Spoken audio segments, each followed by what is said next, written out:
کہ جمیر صاحب سے کہ وہ سرمایہ کریں اور دوسری چلتی رہے گی بس کھانے میں. Over to you. Thank you very much, Izzat Majid ji, کہ آئے اور آپ نے enlighten کیا. The press questioned you, and I think جو اس کا نچوڑ نکلا ہے کہ we need to readjust ourselves and reinvent ourselves. کیونکہ ہم نے ہر سسٹم ٹرائی کر لیا, دیکھ لیا ہے. ایک ڈیموکریٹک سسٹم بھی لے آئے, پہلے ملٹری تھی, اس کے بعد اس سے ہم خوش نہیں تھے, ریزلٹس آ رہے تھے. ایک ڈیموکریٹک گورنمنٹ لے کے آئے, ہم اس سے بھی خوش نہیں ہیں. سو پرابلم کیا ہے؟ تو یہی ان کی جو آئی تھنک جو ویژن ہے کہ I think we have to reinvent ourselves and redefine ourselves. ہم ڈیموکریسی کی سارے بات کرتے ہیں پاکستان میں, اگر آپ کسی تھڑے پہ چلے جائیں اس کو ڈیموکریسی کا کوئی پتہ نہیں ہے, اس کو کوئی آئیڈیا نہیں ہے کہ کیا ڈیموکریسی ہے.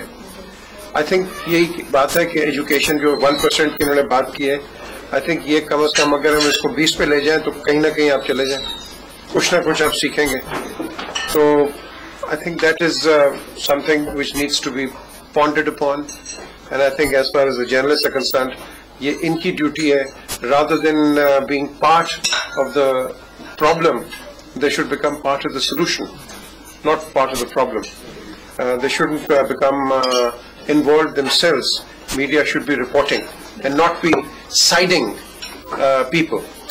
کیونکہ ہم دیکھ رہے ہیں آج آپ دیکھ لیں اس کا رزلٹ آپ کے سامنے. سلیم شہزاد کا مرڈر, پہلے وہ بڑی اچھی تحریر لکھتا تھا, جہاں اس نے غلط لکھنی شروع کی he was exterminated. Al Qaeda ideology, That's right. اس کی بک میں نے پڑھی ہے. Yes, yes. اس کے پاس he had some very exclusive information. Yes, but in the end he paid. In the end he paid.